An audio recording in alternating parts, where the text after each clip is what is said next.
Bienvenidos a Política a la Arena. Yo soy José Nima Chorro y me encuentro con Jesús Manuel Pérez Triana. Él es analista de seguridad y analista de guerra, para hablar sobre la operación militar rusa en Ucrania. Jesús, lo saludo con mucho gusto desde México. Encantado, desde aquí Madrid, España. Bueno, Jesús, la madrugada de este jueves, el presidente ruso Vladimir Putin sorprendió al mundo con el anuncio de una operación militar especial en Ucrania, mientras se celebraba una reunión del Consejo de Seguridad de la ONU. ¿Cuál es el objetivo y o beneficios de Rusia con esta decisión? Bueno, pues a ver, los objetivos rusos declarados por el presidente Putin cuando ordenó una invasión, que bueno, llamarán operación militar, pero esto es una invasión de Torre, esto es una invasión clásica, una invasión como la invasión de la Alemania nazi en el año 1940 de Francia, en toda regla, esto es una agresión rusa. Ahora podemos ver qué razones, qué justificaciones. Bien, ahí están lo que ellos declaran, que suelen ser excusas. Dijo que esto era que Ucrania agredía a Rusia, que el propósito era desnazificar el país. Pero cuando se han hablado de negociaciones, porque ya a día de hoy, el segundo día de operaciones militares rusas, se está hablando de negociaciones y está la lista de peticiones rusas.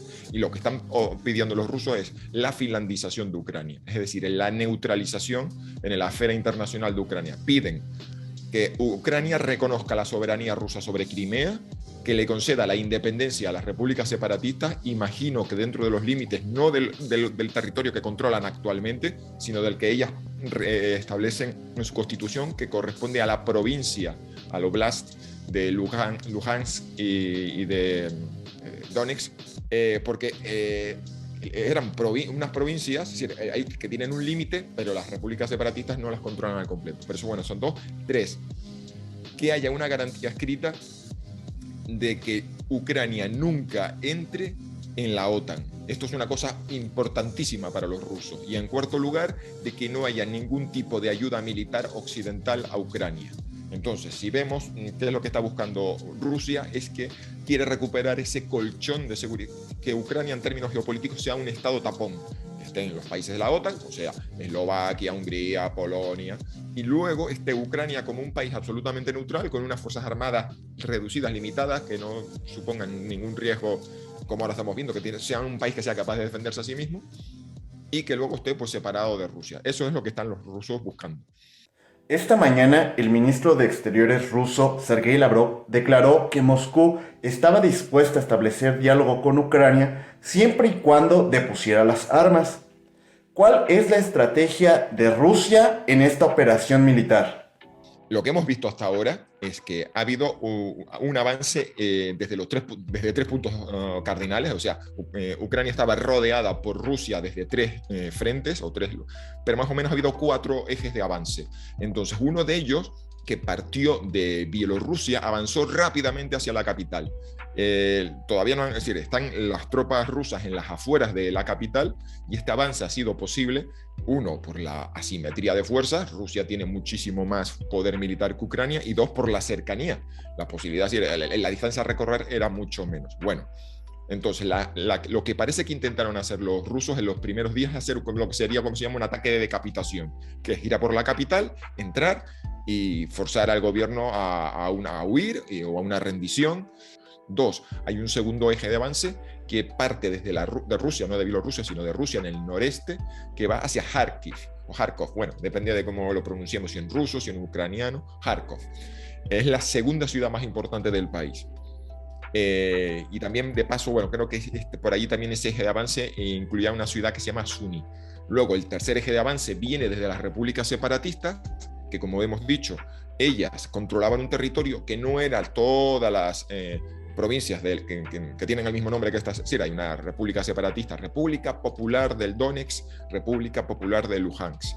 Pues bien, en ese eje de avance se están expandiendo e intentando recuperar o conquistar todo lo que es el territorio de esas dos provincias. Y el cuarto eje, ya es el más importante porque es donde más han avanzado los rusos, sale desde Crimea, la península ocupada por los rusos en 2014, que está conectada a través de un puente por el estrecho de Kerch. Entonces ahí han estado recibiendo fuerzas militares rusas y han avanzado hacia el río Dniester, que es en dirección hacia la ciudad de Gerson, y ahora vamos a ver hacia dónde van a girar, si hacia el oeste, hacia Odessa, o hacia el este, a Mariupol. Es decir, podemos pensar que lo que los rusos intentan es en el sur es expandir los dominios que tienen sobre Crimea, y ahora vamos a ver si lo que van a intentar es ir hacia el oeste, pasando por dos puertos fundamentales para Ucrania en el Mar Negro. Uno es el de Nikolaev y el otro es el de Odessa, o por el contrario, giran hacia el este y vemos que van a intentar unir por tierra lo que es Crimea, que está separada del resto de Rusia. Decíamos que hay un puente, pero los rusos podrían intentar conectar con las repúblicas separatistas. ¿Qué pasa? Que sus objetivos, si lo repasamos lo que han dicho, de que los rusos ya estaban diciendo como estamos dispuestos a negociar. Estamos dispuestos a negociar la rendición, es lo que han dicho los rusos fundamentalmente. Vemos que sus objetivos son limitados. Es decir, ellos ya, por mucho que conquisten, que entren en Odessa mañana o pasado, de momento parece que no tienen ninguna ambición territorial de expandir más allá de las repúblicas separatistas, de las provincias que reciben el mismo nombre que las repúblicas, las provincias sí, que reciben el nombre de las repúblicas separatistas, y por otro lado, quedarse con Crimea. Entonces, todos estos avances territoriales, si Rusia no se quiere quedar con eso, ¿qué está haciendo? Yo creo que lo que está intentando es simplemente conquistar la mayor parte de territorio para generar unos hechos consumados al gobierno de Kiev, y algo así como es intentar poner en marcha una picadora de carne que genere tanta muerte y tanta destrucción que el gobierno de Ucrania diga, bueno, nos rendimos porque no tiene sentido. Es decir, el coste humano y económico que nos está provocando esta guerra es tan alto que cuanto más prolonguemos la resistencia, peor va a ser, porque es que no va a quedar Ucrania. O sea, ¿de qué nos va a servir haber resistido la invasión si no va a quedar Ucrania en pie? Aparte que todos sabemos que es complicadísimo que Ucrania resista frente a un enemigo tan poderoso. Lo que pasa es que lo que estamos viendo en estos 2 primeros días es que los ucranianos han resistido mucho más de lo que cualquiera podría esperar, en parte porque las tácticas rusas han sido correr apresuradamente hacia la capital. Yo creo porque ellos, no sé si es que o se esperaban que los ucranianos tuviesen menos voluntad de defenderse, si se han creído su propia propaganda. Entonces, hoy los frentes se han estancado. ¿Qué pasa? Que los rusos todavía tienen muchísima más fuerza, es decir, no han puesto toda la carne en el asador, no han puesto todo lo que tienen. Entonces los ucranianos, con graves pérdidas y con grave sufrimiento, han parado la primera ola de avance ruso. A ver, aquí me gustaría hacer una pregunta. Entonces, ¿podemos decir que por el momento Rusia no ha alcanzado sus objetivos militares? No, porque las operaciones militares tienen siempre un propósito, es cambiar la situación política. Es decir, la guerra es la política por otros medios. Entonces, de momento, a ver, ¿cómo diríamos? El pobre desempeño de las fuerzas rusas sobre el terreno le está dando, por así decirlo, esperanza a los ucranianos de, uno, si resistimos un poco más, las negociaciones no van a ser tan desequilibradas. De hecho, yo soy el primer sorprendido que entre las peticiones rusas pues están que Ucrania pierda Crimea y las provincias del Donetsk y pues, de la cuenca del Donbass. Y yo pensaba, y yo soy el primero que había dicho, las ambiciones rusas son conectar Crimea por tierra, todo lo que sería el área de Mariupol y hasta Crimea, y luego posiblemente ambicionan, el sueño secreto de Rusia es llegar a lo que es controlar lo que en el siglo XVIII se llamaba Nueva Rusia, que es hasta Odessa, y de allí haya, por tanto, conexión terrestre desde lo que es la propia Rusia, pasando Mariupol, Gerson, Nikolaev, Odessa, hasta Transnistria, que es una franja que hay, un territorio que formaba parte de Moldavia y que se independizó en el año 1991 en la caída de la Unión Soviética. Bueno, entonces yo digo que mi impresión era que los rusos tenían objetivos muy ambiciosos y que hoy, cuando han puesto sobre la mesa sus peticiones, me parece que están rebajados. ¿Esto qué quiere decir? Que los ucranianos han sido un hueso mucho más duro que roer, y entonces, pero claro, esto puede evolucionar. ¿Qué pasa? Y esto a mí me recuerda mucho a la invasión soviética de 1939 de Finlandia. Los finlandeses ofrecieron una durísima resistencia en una época en que el ejército soviético había sido afectado mucho por las purgas de Stalin, no se había modernizado suficientemente, y los finlandeses se defendieron como leones, pero era un país chiquitito. O sea, llega un momento que el número de bajas, que es que no hay más nadie detrás. En el caso de Finlandia, pues hubo voluntarios suecos y no me acuerdo de otro sitio. Y el presidente Zelensky decía anoche, no ha venido nadie a ayudarnos.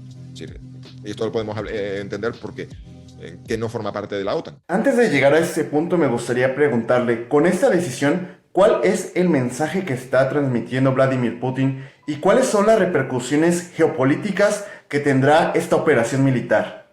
Bueno, pues el mensaje es clarísimo. La época el momento unipolar que se proclamó después de la caída del muro de Berlín, en el que Estados Unidos se comportó como una hiperpotencia. Son dos términos que uno puede encontrar. El de hiperpotencia lo acuñó un ministro francés, y el momento unipolar, me acuerdo, fue de un artículo muy influyente de la revista Foreign Affairs.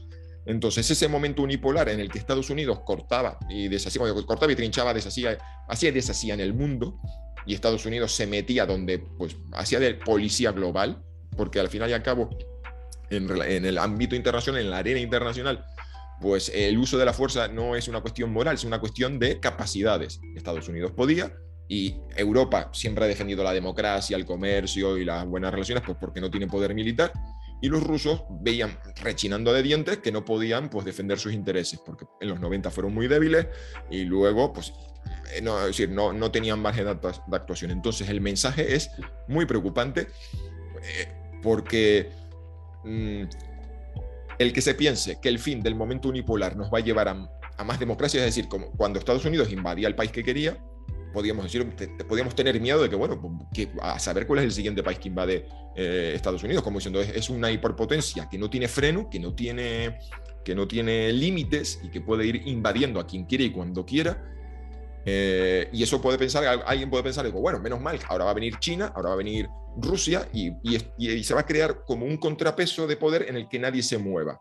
Falso. Lo que estamos viendo es que Rusia, como es una potencia nuclear y tiene un poderío militar, dice, mira, yo invado Ucrania y a ver quién me dice algo, porque el mensaje que ha lanzado Putin, y lo ha dicho veladamente, pero aquí en Europa Occidental lo hemos leído entre líneas perfectamente, es: si la OTAN decide ayudar a Ucrania, usaremos las armas nucleares. Entonces vamos a ver que Estados Unidos se frena, pero eso no va a suponer más paz y tranquilidad en el mundo, sino que vamos a ver que los chinos, cuando tengan un instrumento, porque esto no tiene que ver con la moral, esto no tiene que ver con que Estados Unidos es capitalista e imperialista, no, lo que tiene que ver es que todas las potencias son imperialistas. Lo que pasa es que unas tienen 10 portaaviones nucleares, 3 divisiones de marines y una fuerza aérea considerable, y los rusos tienen un portaavión, y encima estaban reformándolo y se quemó. Y ahora no tienen portaaviones con el que proyectar fuerza. Son una potencia fundamentalmente continental. Pero China tiene 3 portaaviones y están construyendo buques. Y entonces vamos a ver un mundo más peligroso y más inestable, porque Occidente ya no tiene los recursos, o Estados Unidos no tiene los recursos para ni la voluntad de intervenir. Bueno, también cabe decir que Estados Unidos y la Unión Europea impusieron ya varias sanciones, sobre todo económicas, a Rusia. ¿Qué impacto van a tener estas sanciones en Moscú? Le presto atención a lo que dicen los expertos, que yo en este tema de sanciones, por lo visto hay economistas, o sea, hasta donde yo conozco, hay economistas que han estudiado el tema de las sanciones, y es hacer un repaso histórico de casos de sanciones, es decir, de que unos países se unen para aplicarle sanciones a otros, y el resultado, lo que dicen los expertos que han hecho un repaso de los casos históricos, es que no son efectivas, o sea, no suelen ser efectivas en obligar a un país a cambiar su conducta o su comportamiento. En el caso de Rusia, pues lo que le estamos empujando es a generar nuevos incentivos para mirar a otro lado. Por ejemplo, hoy mismo creo que China anunció que iba a comerciar, es decir, que ellos no tenían, que Occidente puede que le aplique sanciones, pero que ellos no tienen ningún inconveniente, y que iban a suplir, creo que eran los suministros de grano que iba a dejar de recibir de Ucrania, me imagino, o algo así. Es decir, que en primer lugar vemos que no suelen ser efectivas. 2, se generan incentivos para que ese país se realinee, gire su economía, o se cree una economía sumergida paralela, es decir, que se salte las sanciones. Y tercer punto que me parece importante es que si el ruso medio ve que su vida se ve afectada económicamente,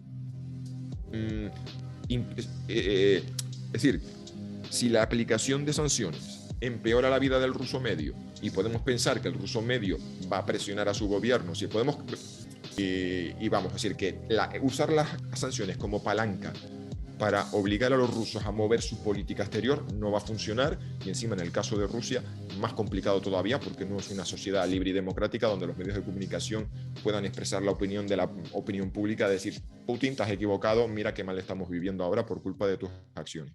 Jesús, quiero retomar lo que estaba diciendo sobre las declaraciones de Volodymyr Zelensky, que dijo el día de ayer, que iban en el sentido de lo que dijo el presidente estadounidense Joe Biden y también el presidente de la OTAN, Jens Stoltenberg, que apuntaban a que pues no van a enviar tropas a Rusia. Y le quiero preguntar, ¿a qué se debe que Ucrania esté sola en este conflicto? Vamos a ver, principal y fundamentalmente porque no es socia de la Organización del Tratado del Atlántico Norte. Aunque dicho muy mal y pronto, es como un club en el que si tú pagas, bueno, no pagar no se paga, pero es que si tú eres parte del club, recibes los beneficios. Es como alguien que tiene una tarjeta especial que pagas, contribuyes y te esfuerces, y cuando tienes un problema llamas y dices: oye, mira, que tengo un problema. Eso es el artículo 5 del Tratado del Atlántico Norte, por el cual, en caso de ataque a un solo miembro de esa organización por parte de un tercero, toda la organización colectivamente tiene que acudir raudo y veloz a ayudarle. No solamente porque hay individualmente que Reino Unido, Francia, Alemania, España acuda, sino porque además hay una serie de recursos que son colectivos.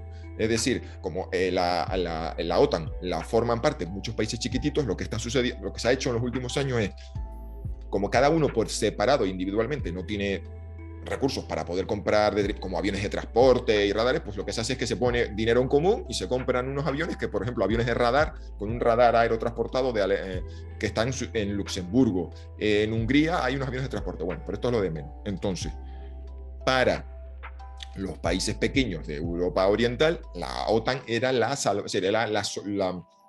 garantía de independencia y soberanía. Por eso huyeron en estampida después del 91 países como Lituania, Letonia, Estonia, que son chiquititos, y decían: se hicieron parte de este club.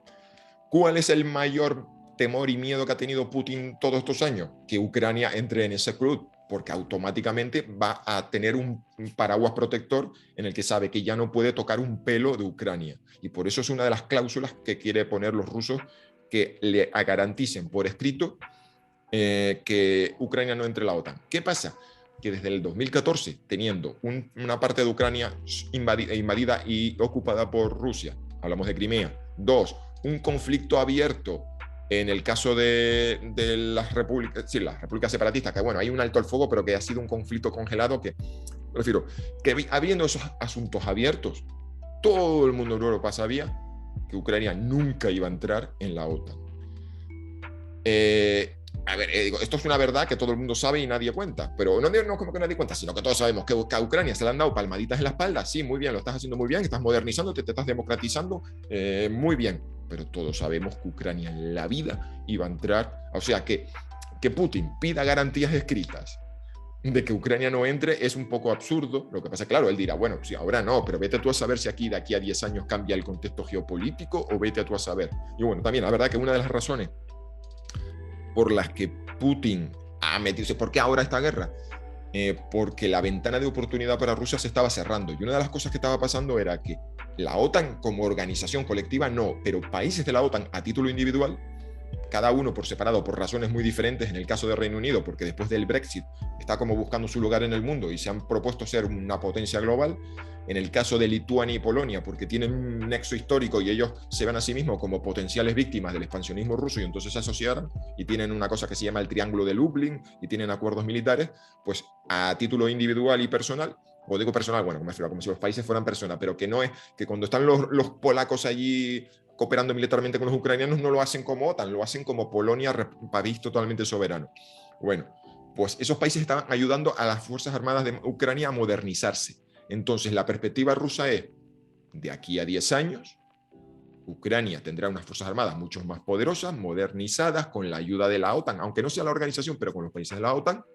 Y quién sabe si un día de estos pues invaden las repúblicas separatistas y le dan la vuelta a la situación. Entonces es mejor invadir a Ucrania ahora que hacerlo dentro de 10 años, porque dentro de 10 años Ucrania será mucho más próspera, más democrática, más libre, y será ya un país absoluto, que le habrá ya dado absolutamente la espalda al autoritarismo ruso. O sea, el modelo autoritario dictatorial ruso dejará de ser absolutamente, bueno, que ahora ya desde el 2014 no lo es. Entonces esa es la razón. Entonces, al fin y al cabo, todo lo que diga Biden, todo lo que digan la OTAN es vamos a ayudar a los países que sí son miembros. Y por eso se habla de reforzar a Polonia, Lituania, Letonia, Estonia, Bulgaria y Rumanía. Pero lo de Ucrania, absolutamente descartado. Jesús, esta mañana el Kremlin aseguró que en una conversación telefónica con el presidente Xi Jinping dijo que estaba dispuesta a establecer negociaciones con Kiev en Minsk. Y le quiero preguntar, ¿cuáles escenarios considera que van a ocurrir a partir de ahora? Bueno, esto, a ver, es muy precipitado porque las invasiones y todo. A ver, hoy, mientras que el día que amanecimos y vimos la invasión rusa, estaba todo el mundo con una perspectiva muy pesimista, de Dios mío, Ucrania, esto va a ser un desastre. Hoy, de repente, el péndulo se ha ido hacia el lado. Oye, pues los ucranianos están respondiendo mucho mejor de lo esperado. Los planes rusos no están saliendo. Entonces, si cada día viendo, como vamos viendo perdón por el símil deportivo, pero como si fuese un partido de uno marca un gol, otro marca un gol, y tomamos como lo que está sucediendo en ese momento para hacer una inferencia de lo que va a suceder luego, nos equivocaríamos. Pero en líneas generales lo que podemos pensar es, uno, que va a llegar tal nivel de destrucción que el gobierno ucraniano saque la bandera blanca, digan rendición incondicional, que los rusos pongan las condiciones que quieran, y los rusos querrán un gobierno, dirán vamos a organizar un gobierno de salvación nacional donde estén prorrusos y vamos a remodelar la constitución y vamos a decir, que los rusos se salgan con la suya y que hagan todo lo que quieran. Dos, podemos pensar que al fin y al cabo, va a llegar un nivel de destrucción, que el nivel de destrucción sea tal que Zelensky piense, bueno, es preferible pedir la paz ahora y tener una mala paz y entonces acepte, supongo, me imagino que una lista de condiciones rusas que sea mucho peor que la de ahora. No se me ocurre decir, la que vimos hoy. Y la tercera, que a mí ya me parece un tanto improbable, es que los próximos días vayamos viendo que la ofensiva rusa se haya estancado, se acumulen las bajas rusas, Putin empieza a darse cuenta de que la opinión pública, primero, que además es una cosa que ha sucedido, la opinión pública rusa no ha aplaudido entusiastamente, de forma entusiasta esta invasión, porque precisamente les han vendido que los ucranianos son hermanos eslavos, que son dos pueblos unidos por el mismo tronco, que son carne de nuestra misma carne, y los están invadiendo y los están machacando. Y es con toda la falta de libertades y el riesgo que corren físicamente de ser torturados en las comisarías de policía, han salido rusos con un cartel, no a la guerra, pues entonces a lo mejor de repente los rusos digan esto ha sido un error fatal y vamos a negociar, pues sí, vaya, y entonces haya unas negociaciones en las que Ucrania tenga que reconocer la soberanía de Crimea y alguna causa, la neutralidad y demás, y todos nos quedemos con la sensación de que Rusia ha salido pues trasquilada. Lo que pasa es que yo creo que el tercer escenario me lo creería a día de hoy. Sí, diría, ay, vaya, pues se les están acumulando las bajas rusas y esto es un desastre. Pero ¿qué pasa? Que sabemos que los rusos no han puesto toda la carne en el asador. Se dice que han intervenido como 1/3 de las fuerzas acumuladas en las fronteras. Y además, viendo los precedentes de la forma de actuar del ejército ruso, si las ofensivas se estancan, lo que vamos a ver es que los rusos van a frenar, van a empezar a usar la artillería y los bombardeos masivos, van a empezar a destruir. Hoy atacaron una central hidroeléctrica y dejaron sin luz a parte de Kiev, y entonces lo que vamos a ver es una acumulación de muerte y destrucción, que además en la doctrina rusa, bueno, la doctrina rusa no, a ver cómo lo digo, en un país autoritario como Rusia, lo del respeto a los derechos humanos y la vida es algo que se pueden hacer auténticas barbaridades. Entonces yo lo que me veo es que estamos todos haciendo como cálculos de, pues a lo mejor esta guerra a los rusos les está saliendo mal, pero nos estamos precipitando. Además, recordemos que los primeros días los acontecimientos suceden lentos. Todo el mundo se piensa que las invasiones van a suceder rápido, a pesar, claro, pensamos, en la guerra moderna la tecnología es tan avanzada, sus niveles de destrucción son tan altos que los rusos van a conseguir llegar rápidamente. No, lo que pasa es que es una suma, es como la gota que desborda el vaso. Si vamos a ver un nivel de destrucción hasta de repente colapsen el ejército ucraniano. Y cuando llegue ese momento, pues nos va a pillar un poco por sorpresa. Vamos a decir, pero si les iba bien la guerra. Sí, parecía que estaban conteniendo la ofensiva rusa y nos va a pillar a todos por sorpresa y vamos a ver las condiciones de la rendición ucraniana, porque al fin y al cabo lo que van a negociar los ucranianos no es una paz, es una rendición y vamos a ver las consecuencias, y esto ya lo podemos hablar como lo decíamos antes, sobre que esto tiene connotaciones para el orden internacional, es que cuando el uso de la fuerza sales ganando, en el sentido que tienes ganancias, pues tienes un incentivo para repetir la jugada. Y aquí ya en Europa estamos dándole vueltas. Y bueno, ¿y ahora qué van a hacer los rusos? Si se salen con la suya, si consiguen ver que las sanciones de Europa no les resultan tan lesivas, o las de Occidente, no de Europa, pues entonces, quien tiene un martillo solo ve clavos. Y vamos a ver un orden internacional donde se usa la fuerza con mucha más frecuencia. Jesús, muchas gracias por aceptar realizar esta entrevista. Pues encantadísimo. Creo que debe ser de las primeras veces que hablo con medios de México. Llevo una semana que ya si pusiese chinchetas con todos los países del otro lado del Atlántico, pues sería divertido. Y encantadísimo. Y bueno, espero que tengamos otra ocasión de hablar de otros conflictos y de otras circunstancias. Aquí estoy. Si lo permite, pues seguiremos en contacto. Muchas gracias y hasta pronto.